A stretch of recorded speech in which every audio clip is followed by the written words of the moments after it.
दोस्तों, एक घर के अंदर शादी की तैयारियां जोरों शोरों से हो रही थी। थोड़ी ही देर में बारात आने वाली थी और सभी लोग बहुत बहुत खुश थे।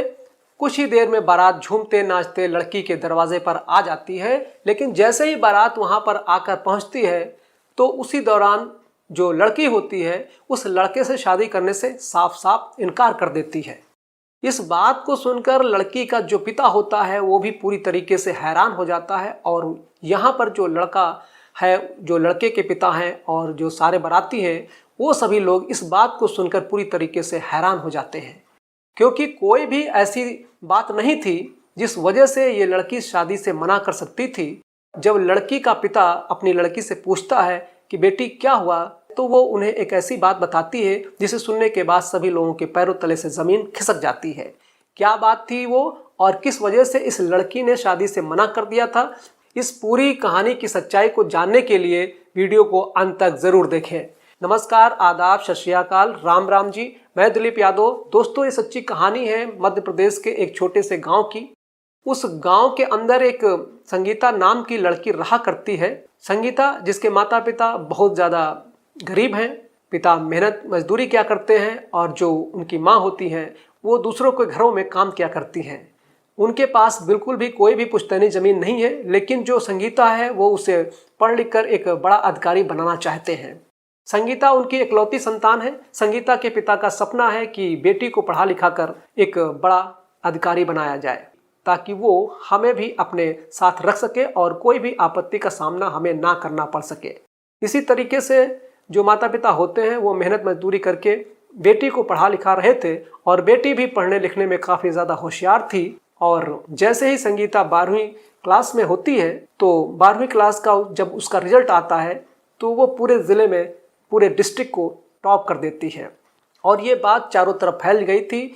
जब संगीता ने पूरे डिस्ट्रिक्ट को टॉप कर दिया था, ऊपर से वो लड़की थी, तो इसी वजह से पास ही के शहर में एक बहुत ही अच्छे कॉलेज में संगीता के लिए स्कॉलरशिप का ऑफर आता है और उसके बाद जो संगीता का उस कॉलेज में एडमिशन हो जाता है बिना फीस के। और इस बात को देखकर माता पिता और भी ज़्यादा खुश होते हैं। लेकिन उस कॉलेज के अंदर ज़्यादातर अमीर घरों के लड़के पढ़ा करते थे और लड़कियां पढ़ा करती थी। यहाँ पर जो संगीता होती है वही बस स्कॉलरशिप के आधार पर यहाँ पर एडमिशन उसने लिया था। इसके बाद संगीता ग्रेजुएशन करने लगती है और वहीं पर जो उसके माता पिता होते हैं वो उसे बहुत ज़्यादा मोटिवेट किया करते हैं कि बेटी पढ़ लिख कर तुझे एक बड़ा अधिकारी बनना है ताकि हमारा नाम रोशन हो सके। संगीता भी इसी तरह से पढ़ाई कर रही थी, लेकिन उसी कॉलेज के अंदर एक लड़का पढ़ा करता है जिसका नाम है अनुराग। अनुराग, जिसके पिता के पास ठीक ठाक रुपया पैसा है, कोई भी कैसी भी दिक्कत नहीं है और वो देखने में भी काफ़ी ज़्यादा हैंडसम है। जो अनुराग होता है वो जैसे ही संगीता को देखता है तो देखता ही रह जाता है, क्योंकि दोस्तों संगीता भी देखने में काफ़ी ज़्यादा खूबसूरत थी और कॉलेज के अंदर सभी लड़कों की नज़र संगीता के ऊपर टिकी हुई थी। इसके बाद जो अनुराग होता है उसे वो कुछ ज़्यादा ही पसंद आ जाती है और वो कैसे भी करके संगीता को प्राप्त करना चाहता है। इसीलिए जो अनुराग होता है वो संगीता के आगे पीछे घूमने लगता है, तरह तरह से उसे इम्प्रेस करने की कोशिश किया करता है। लेकिन स्टार्टिंग में जो संगीता होती है वो उसकी तरफ बिल्कुल भी ध्यान नहीं देती है और जो अनुराग होता है वो अपनी कोशिशों को करता रहता है और उसे लगता है कि शायद हो सकता है ये मेरे हाथ ना आए। इसके बाद भी वो कुछ दिनों तक और ट्राई करता है, लेकिन यहाँ पर जो संगीता होती है, जब अनुराग कुछ ज़्यादा ही कोशिश करता है तो उसे अनुराग की बातें अच्छी लगने लगती हैं, उसके पास घूमना अच्छा लगने लगता है। यानी कि यहाँ पर अनुराग जो कोशिश कर रहा था वो अपनी कोशिश में कामयाब होने लगता है। धीरे धीरे कुछ समय और बीतता है और जैसे ही यहाँ पर इस कॉलेज में पढ़ते हुए संगीता को 1 साल बीतता है तो 1 साल के अंदर जो संगीता होती है वो अनुराग से पूरी तरीके से प्यार करने लगती है। यहाँ पर जो अनुराग है वो भी उसे प्यार का दिखावा करता है, लेकिन जो संगीता थी वो उससे सच्चा प्यार किया करती थी। धीरे धीरे कुछ समय बीतता है और कुछ समय के बाद ये पूरे कॉलेज में पता चल जाती है कि संगीता और अनुराग एक दूसरे से प्यार किया करते हैं। यानी कि यहाँ पर सभी को इन दोनों के बारे में पता चल गया था। अब जब दोनों के बारे में सभी को पता चल जाता है तो इसके बाद जो अनुराग होता है वो एक दिन संगीता को एक एकांत जगह में मिलने के लिए बुलाता है। वैसे तो वो कई बार कॉलेज में मिलते जुलते रहा करते थे, लेकिन यहाँ पर जो जगह थी वो बिल्कुल एकांत थी और संगीता को यहाँ पर अनुराग ने बुला लिया था। अनुराग के कहने पर जो संगीता होती है वो वहाँ पर चली जाती है। उसके बाद जो संगीता अनुराग से बातचीत करने लगती है, लेकिन यहाँ पर जो अनुराग होता है बातचीत को कुछ और आगे बढ़ाना चाहता है। अब इस बात को सुनकर जो संगीता होती है वो उसे मना करने लगती है। कहती है कि नहीं अनुराग, हमारे बीच में जो कुछ भी होगा शादी के बाद ही होगा, उससे पहले हमारे बीच में कुछ भी नहीं होना चाहिए। अब इस बात को सुनकर जो अनुराग होता है वो उससे कहने लगता है कि शादी भी मैं तुमसे ही करूँगा, तो फिर इसमें बुराई क्या है। तो यहाँ पर जो संगीता है वो साफ साफ मना कर देती है, कहती है कि नहीं, शादी से पहले कुछ भी नहीं। अब इस बात को सुनकर अनुराग को एकदम से गुस्सा आ जाता है और गुस्से में असलियत उसके मुंह से निकल जाती है। वो कहता है कि कौन सी शादी के ख्वाब देख रही हो, मैं तुमसे कोई शादी वादी नहीं करने वाला हूँ, मैं तो केवल तुमसे फ़ायदा उठाना चाहता हूँ, और अगर तुम ये नहीं करोगी तो मैं बिल्कुल भी तुमसे बात भी नहीं करूँगा और मैं जा रहा हूँ यहाँ से। अब इस बात को सुनते ही जो संगीता होती है उसके पैरों तले से ज़मीन खिसक जाती है, क्योंकि संगीता अनुराग से सच्चा प्यार कर बैठी थी। लेकिन यहाँ पर जो अनुराग होता है वो केवल उसका फ़ायदा उठाना चाहता है। पहले तो जो संगीता है वो उससे कहने लगती है कि अनुराग तुम झूठ बोल रहे हो ना, लेकिन यहाँ पर अनुराग चिल्ला चिल्ला कर उससे कह देता है कि मैं कोई झूठ नहीं बोल रहा हूँ, मेरा तो केवल इतना सा मकसद था कि मैं तुम्हें किसी भी तरह से हासिल कर लूँ, लेकिन तुम तो शादी के ख्वाब देख रही हो। तो उसके बाद संगीता रोते हुए कहने लगती है कि अनुराग, तुमने ही तो कहा था कि मैं तुमसे शादी करूंगा। तो अनुराग कहता है कि मैंने तो वैसे ही कह दिया था, तुम जैसी गरीब लड़की से कौन शादी करेगा, तेरे पिता मजदूर हैं और तेरी माँ दूसरों के घरों में झाड़ू पोछा किया करती है, और मेरे पिता का गांव में अच्छा खासा नाम है, हमारे पास अच्छी खासी ज़मीन है, तो यहाँ पर हमारा और तुम्हारा भला कोई मेल है, मैं तुमसे शादी कैसे कर सकता हूँ। इस बात को सुनकर जो संगीता होती है वो एकदम से चुप रह जाती है, और इसके बाद जो अनुराग होता है वहाँ से वापस लौट जाता है। अब जब संगीता ये बात सोचती है कि उसके और अनुराग के बारे में पूरे कॉलेज को पता चल गया है, लेकिन अब क्या होगा जब लोगों को पता चलेगा कि अनुराग केवल इसका फ़ायदा उठाना चाहता था, तो ये तो बहुत ही बुरी बात होगी। ये बात अंदर ही अंदर संगीता को तोड़ने लगती है, और इसके बाद जो संगीता होती है वहाँ से वापस अपने घर लौटने लगती है। और रास्ते में उसके एक नदी पड़ती है, नदी के ऊपर एक पुल बना हुआ था, और जैसे ही संगीता उस पुल के पास पहुँचती है तो उसके बाद उसके मन में गलत तरह के विचार आने लगते हैं, और वो सोचने लगती है कि ऐसी ज़िंदगी से अच्छा है कि अपने आप को इस दुनिया से मिटा देती हूँ। यही सोचकर संगीता पहले तो पुल के किनारे खड़ी होती है, और फिर उसके बाद थोड़ी देर कुछ सोचती है, और सोचने के बाद डायरेक्ट नदी में छलांग लगा देती है। जैसे ही वो नदी में छलांग लगाती है तो वहीं नदी के किनारे एक लड़का जिसका नाम प्रदीप होता है वो बैठा हुआ था और बहुत कुछ सोच रहा था। लेकिन जैसे ही लड़की छलांग लगाती है और उसकी आवाज़ उसके कानों में आती है तो वो एकदम से नदी की ओर देखता है, और देखने के बाद उसे संगीता दिख जाती है। वो बिल्कुल भी एक पल भी नहीं गंवाता है और फौरन से संगीता की तरफ छलांग लगा देता है, और उसके बाद उसे बाहर निकाल कर ले आता है। यहाँ पर जब संगीता को बाहर निकाल लेता है तो वो उससे कहने लगती है कि रहने दो, तुमने मुझे क्यों बचाया, मैं इसी लायक हूँ और मुझे ऐसे ही मर जाना चाहिए। लेकिन यहाँ पर जो प्रदीप है वो उसे समझाने लगता है, कहता है कि क्या हुआ, ऐसा जो तुम इस तरह से अपनी ज़िंदगी को ख़त्म करना चाहती हो, ऐसा करना बिल्कुल भी ठीक नहीं है। ऐसा करने से तो ऊपर वाला भी माफ़ नहीं किया करता। लेकिन तभी संगीता रो रो कर उसे अपनी पूरी कहानी सुना देती है। कहती है कि तुम ये बताओ, अब मेरे साथ इतना बड़ा धोखा हो गया है तो मेरा जीने का क्या फ़ायदा। अब यहाँ पर प्रदीप जो होता है उसकी पूरी बात को सुन लेता है तो एकदम से हंसने लगता है और कहता है कि इसी को तुम धोखा कहती हो, अभी तो तुम्हारी ज़िंदगी में बहुत कुछ बचा हुआ है। उसके बाद संगीता प्रदीप को मुस्कुराते हुए देखकर सोच विचार में पड़ जाती है और कहने लगती है कि क्या मतलब तुम्हारा। तो वो कहने लगता है कि अच्छा मुझे एक बात बताओ कि तुम्हारे माता पिता का सपना क्या है और वो तुम्हें क्यों पढ़ा रहे हैं। तो उसके बाद जो संगीता होती है तो बता देती है कि मेरे माता पिता मुझे सरकारी नौकरी में देखना चाहते हैं और उनकी तो इच्छा है कि मैं कोई बड़ा अधिकारी बनूं। तो उसके बाद प्रदीप कहने लगता है कि ठीक है, ये बात ठीक है, बिल्कुल ठीक है, लेकिन ये बताओ कि अनुराग से तुम्हारी मुलाकात कितने दिन पहले हुई थी। तो उसके बाद संगीता बताती है कि यही कोई तकरीबन 6 महीने पहले। तो कहने लगता है कि तुम्हारे माता पिता ने बचपन से तुम्हें पाल पोस कर बड़ा किया और तुम्हारे लिए सपना भी देखा, लेकिन तुम 6 महीने की मुलाकात के ऊपर उनके सारे सपनों को तोड़ना चाहती हो। ये कौन सा इंसाफ है।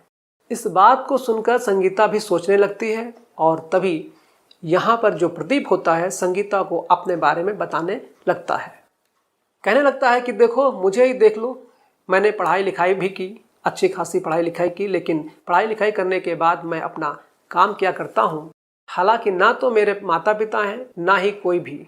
ये काम जो तुम करने की सोच रही हो, इस काम के बारे में मेरे दिमाग में कई बार आया था, लेकिन मैंने कभी भी इस हद तक जाकर इस बात को नहीं सोचा जितना कि तुमने सोच लिया, क्योंकि मेरा इस दुनिया में तो कोई भी नहीं है। फिर भी देखो, मैं अच्छे से कमा रहा हूँ और अपना काम किया करता हूँ। जब भी कभी मन उदास हुआ करता है तो यहाँ पर नदी के किनारे आकर बैठ जाया करता हूँ, क्योंकि बहते हुए पानी के साथ साथ मेरी सारी टेंशन भी उसी पानी के साथ बह जाती है, और इसी वजह से मैं आज भी यहाँ पर आकर आराम कर रहा था। अब इस बात को सुनने के बाद संगीता की समझ में ये बात आ जाती है कि ये दुनिया किसी के मर जाने से नहीं रुकती, ये तो अपनी गति अनुसार चला करती है। इंसान को अपना अस्तित्व खुद को ही कायम करना पड़ता है। और यही बात सोचकर जो संगीता होती है वो अपना ये प्लान कैंसिल कर देती है और उसके बाद घर जाने के बारे में सोचने लगती है। वो घर जाने के बारे में सोचती है, लेकिन उसके कपड़े भीगे हुए हैं और शाम भी हो चुकी है, क्योंकि जो घर जाने का टाइम था वो निकल चुका था और अब तक तो माता पिता उसे इधर उधर ढूंढने लगे होंगे। अब इस बात को सोचकर वो थोड़ी देर के लिए थम जाती है। तभी प्रदीप उसे पूछता है कि क्या हुआ। तो यहाँ पर जो संगीता होती है वो कहने लगती है कि अब मैं घर कैसे जाऊं, क्योंकि मुझे काफ़ी देर हो गई है। काफ़ी देर से मैं इधर उधर सोचती हुई घूम रही थी और उसके बाद मैंने ये सब कुछ कर लिया। अब मैं घर जाऊं तो माता पिता मुझे ढूंढ रहे होंगे, तो उन्हें क्या बताऊंगी कि किस वजह से मेरे कपड़े भीग गए और क्या हुआ। तो उसके बाद जो प्रदीप होता है वो कहने लगता है कि चिंता मत करो, मैं तुम्हारे साथ चलता हूँ और कोई भी दिक्कत नहीं है, मैं सारी बात को संभाल लूँगा, तुम बस हामी भरते रहना। इसके बाद जो प्रदीप होता है वो उसे अपने साथ बाइक पर बिठाता है और वहाँ से सीधा उसके घर ले जाता है। घर जाने के बाद जैसे ही संगीता घर के अंदर देखती है तो वहाँ पर अड़ोस पड़ोस के लोग इकट्ठा हुए थे, और जब संगीता को भीगी हुई देखते हैं तो वो पूछने लगते हैं कि बेटा तुम कहाँ चली गई थी और तुम्हारे कपड़े क्यों भीगे हुए हैं, और ये लड़का कौन है। इसके बाद संगीता तो फिलहाल चुप थी, लेकिन तभी जो प्रदीप होता है वो कहने लगता है कि देखिए, ये दरअसल नदी के किनारे जा रही थी, लेकिन तभी एक सांड ने इसको टक्कर मार दी और उसके बाद ये नदी में गिर गई, और वहीं पर मैं खड़ा हुआ था। उसी समय पर मैंने इसे नदी में कूदकर बचा लिया और उसके बाद मैं इसे यहाँ पर घर के अंदर ले आया। ये इस बात को सोचकर अभी तक सदमे में है कि अगर मैं इसे नदी से नहीं बचाता तो ये इस दुनिया को छोड़कर जा चुकी होती। अब ये बात सुनकर जो माता पिता हैं अपनी बेटी को गले से लगा लेते हैं और सभी लोग इस बात पर विश्वास कर लेते हैं। इसके बाद संगीता के माता पिता प्रदीप को अच्छे से स्वागत करते हैं, उनका वेलकम करते हैं, और जब रात हो जाती है तो वो उसे वहीं पर रोक लेते हैं। प्रदीप बहाना बनाने लगता है, लेकिन यहाँ पर संगीता के माता पिता उसे रोक लेते हैं। प्रदीप यहीं पर रुक जाता है और धीरे धीरे ये रात भी बीत जाती है। इसके बाद जो प्रदीप होता है उसका उसके घर तक का आना जाना हो जाता है, और वो बार बार आकर संगीता को समझाया भी करता है कि अच्छी तरीके से पढ़ाई लिखाई करो, अगर कोई भी परेशानी आए तो मुझे बता देना। संगीता भी सब कुछ भूलकर अपनी पढ़ाई लिखाई में जुट जाती है, लग जाती है, और धीरे धीरे करके 4 साल कंप्लीट हो जाते हैं। और यहाँ पर जो संगीता होती है उसकी ग्रेजुएशन कंप्लीट हो गई थी और उसने कई सारे टेस्ट दे रखे थे सरकारी नौकरी के लिए। तभी अचानक से 4 साल बाद अचानक से उसका एक रिजल्ट आता है, जिस रिजल्ट को उसने पास कर लिया था, और पास करने के बाद उसकी सरकारी नौकरी लग गई थी। संगीता की सरकारी नौकरी लग गई थी, और सरकारी नौकरी लगने के बाद जो संगीता होती है वो बड़ी ही खुश होती है, और इस खुशी को प्रदीप और अपने परिवार के साथ सेलिब्रेट करती है। अब तक प्रदीप ने उसका बहुत ज़्यादा हौसला बढ़ाया है और उसे तरह तरह के फार्म के बारे में बताया है। यहाँ तक कि जब कभी उसके पास पैसे नहीं हुआ करते थे फार्म भरने के लिए, तो प्रदीप खुद से उसे पैसे दे दिया करता था, क्योंकि उसका एक ही सपना था कि किसी भी तरीके से जो संगीता है वो सरकारी नौकरी में लग जाए। लेकिन आज उसका सपना पूरा हो जाता है। तो यहाँ पर सभी लोग एक छोटा सा सेलिब्रेशन करते हैं पूरे परिवार के साथ, और ये बात धीरे धीरे पूरे गांव के अंदर फैल जाती है। अब यहाँ पर जो गांव वाले होते हैं, गांव के अंदर जब ये खबर फैलती है तो उसके बाद ये खबर फैलते फैलते उस गांव तक भी पहुंच जाती है जिस गांव के अंदर अनुराग रहा करता था। और वहाँ पर अनुराग के पिता जब इस बात को सुनते हैं तो उसके बाद अपने बेटे अनुराग की शादी उस लड़की संगीता से करने के लिए सोचने लगते हैं। वो काफ़ी पैसे वाले हैं और यहाँ पर उनकी गांव में इज्जत भी है, तो वो सोचने लगते हैं कि गरीब लड़की है, सरकारी नौकरी लगी हुई है और बेटे की ज़िंदगी पूरी तरीके से संवर जाएगी। क्योंकि यहाँ पर जो उनका अनुराग होता है, अपनी पढ़ाई लिखाई तो उसने कर ली थी, लेकिन पढ़ाई लिखाई करने के बाद अपने दोस्तों के साथ आवारा घुमा करता था। इसी वजह से जो अनुराग के पिता होते हैं वो सीधा संगीता के पिता के पास पहुंच जाते हैं, चले जाते हैं और वहां पर जाने के बाद अपने बेटे की शादी संगीता से करने के लिए तैयार हो जाते हैं। अब इस बात को सुनकर जो संगीता का पिता होता है वो कहने लगता है कि बात तो आपकी ठीक है, अगर आपका अच्छा परिवार है तो बेटी भी ठीक रहेगी, लेकिन एक बार इस बारे में अपनी बेटी से ही बात करनी होगी। आप ऐसा करो, एक दिन तय कर लो और तय किए हुए दिन हम दोनों बच्चों को मिला देते हैं। अगर बच्चे एग्री हो जाते हैं तो उसके बाद शादी हो जाएगी। इस बात को सुनकर जो यहाँ पर अनुराग का पिता होता है वो वापस लौट जाता है और जो संगीता होती है वो कहीं बाहर काम से गई हुई थी। कुछ दिनों बाद एक दिन फिक्स किया जाता है और उस दिन दोनों परिवार दोनों बच्चों के साथ एक होटल में जाते हैं और वहाँ पर लड़का लड़की को एक दूसरे से मिलाया जाता है। संगीता जैसे ही अनुराग को देखती है तो देखते ही एकदम से हैरान हो जाती है और यहाँ पर जो अनुराग होता है वो संगीता को देखकर मुस्कुराने लगता है। इसके बाद जो संगीता होती है थोड़ी देर तक चुप रहती है, कुछ सोचती है और सोचने के बाद अपने माता पिता से शादी के लिए एकदम से हामी भर देती है।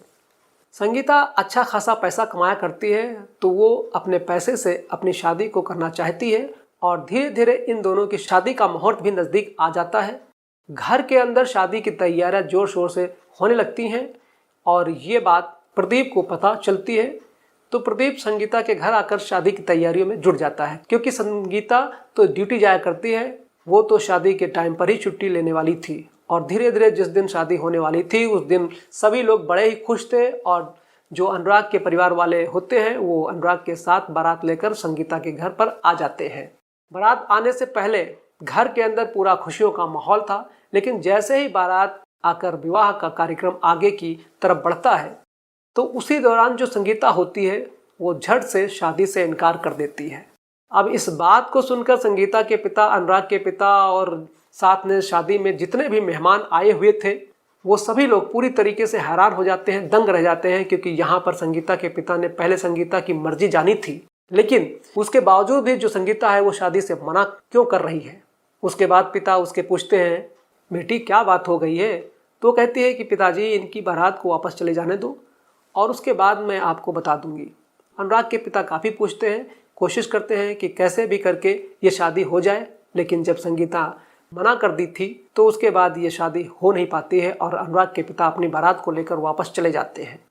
बारात लौट गई थी और उसके बाद संगीता के पिता कहने लगते हैं कि बेटी अब तो बता दे क्या कारण है जो तूने बारात वापस लौटा दी, और अब तो चारों तरफ हमारी बदनामी हो जाएगी। लेकिन तभी संगीता कहने लगती है कि बाबूजी हमारी बदनामी बिल्कुल भी नहीं होगी, क्योंकि मैं फिलहाल इसी मंडप में शादी करूंगी और लड़का भी तैयार है। अब इस बात को सुनने के बाद जो उनके पिताजी होते हैं वो हैरान हो जाते हैं, कहते हैं कि बेटी आखिर बात क्या है, तू साफ साफ मुझे बता दे और बार बार इस तरह की पहेलियाँ क्यों बुझा रही है। तो यहाँ पर जो संगीता होती है वो पूरी बात को अपने पिता के सामने खोल देती है। कहते हैं कि पिताजी इस बारात को वापस लौटाने का एक सबसे बड़ा रीज़न था कि मैंने कभी अनुराग से प्यार किया था और वो मुझे केवल हासिल करना चाहता था। मैंने उससे जब शादी की बात कही तो उसने मना कर दिया था और इसी वजह से मैंने इस बारात को लौटा दिया। और दूसरी बात यह है कि लड़का यहाँ पर प्रदीप है, जो प्रदीप ने मुझे बहुत ज़्यादा सपोर्ट किया और उसी की बदौलत आज मैं सरकारी नौकरी कर रही हूँ, तो मुझसे शादी करने का हक उसका ही बनता है। उसका इस दुनिया में कोई भी नहीं है, अच्छा खासा बिजनेस किया करता है, तो उसी के साथ शादी करके खुश रहूँगी। क्योंकि जब से वो मुझे सपोर्ट कर रहा है तब से वो मुझसे प्यार भी करने लगा है और इस बात का एहसास मुझे अच्छी तरीके से हो गया है। अब प्रदीप ये सब बात सुनता है, एक तो एकदम से उसे बड़ी हैरानी होती है, क्योंकि सच में ही प्रदीप अब तक उसे सपोर्ट करते करते उससे प्यार कर बैठा था। लेकिन संगीता पहले ही प्यार में धोखा खा चुकी थी, इसीलिए जो प्रदीप होता है वो हिम्मत नहीं जुटा पाता है कि उससे अपने प्यार का इजहार करे। इसके बाद संगीता प्रदीप को आवाज़ लगाती है और दूल्हे की जगह पर बैठा देती है। प्रदीप पहले तो मना करता है, लेकिन तभी संगीता पूछने लगती है कि क्यों प्रदीप, क्या सच में ही तुम मुझसे प्यार नहीं किया करते? तो उसके बाद प्रदीप थोड़ी देर तक चुप रहता है और कहता है कि ठीक है संगीता, अगर तुम ऐसा चाहती हो तो ऐसा ही हो जाएगा। इसके बाद प्रदीप और संगीता की उस मुहूर्त पर ही शादी हो जाती है। और जब ये बात सभी लोगों में पता चलती है कि जिस तरह से लड़की को उस लड़के ने धोखा दिया था और उसने उससे अपना बदला लेने के लिए उसकी बारात को यहाँ पर बुलाया, वापस भेज दिया, तो लोग संगीता की वाहवाही करने लगते हैं। कहते हैं कि लड़की हो तो ऐसी, वरना बेशक ना हो। इसके बाद संगीता और प्रदीप आज तक भी अपने जीवन को अच्छी तरीके से व्यतीत कर रहे हैं। और यहाँ पर जो प्रदीप होता है वो संगीता के माता पिता को अपने साथ उसी घर में रखा करता है जिसमें वो रहा करता है और अच्छी तरीके से उनकी देखभाल किया करता है।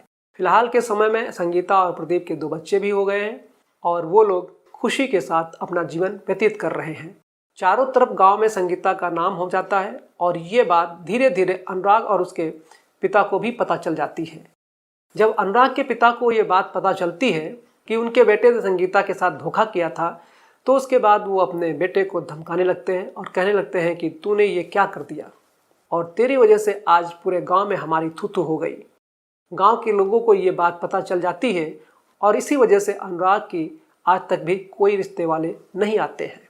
वो घर के अंदर ऐसे ही रहा करता है। अनुराग के छोटे भाई की तो शादी हो गई थी, लेकिन अनुराग अभी तक बिना शादी के था, अपने गांव में रहा करता है। तो दोस्तों ये थी आज की कहानी। आपको जैसी भी लगी हो कमेंट करके सेक्शन में ज़रूर बताइएगा। अगर कहानी अच्छी लगी हो तो वीडियो को लाइक कर दीजिए, अपने दोस्तों को शेयर कर दीजिए, चैनल को सब्सक्राइब कर लीजिए ताकि हमारा हौसला बना रहे। धन्यवाद। जय हिंद।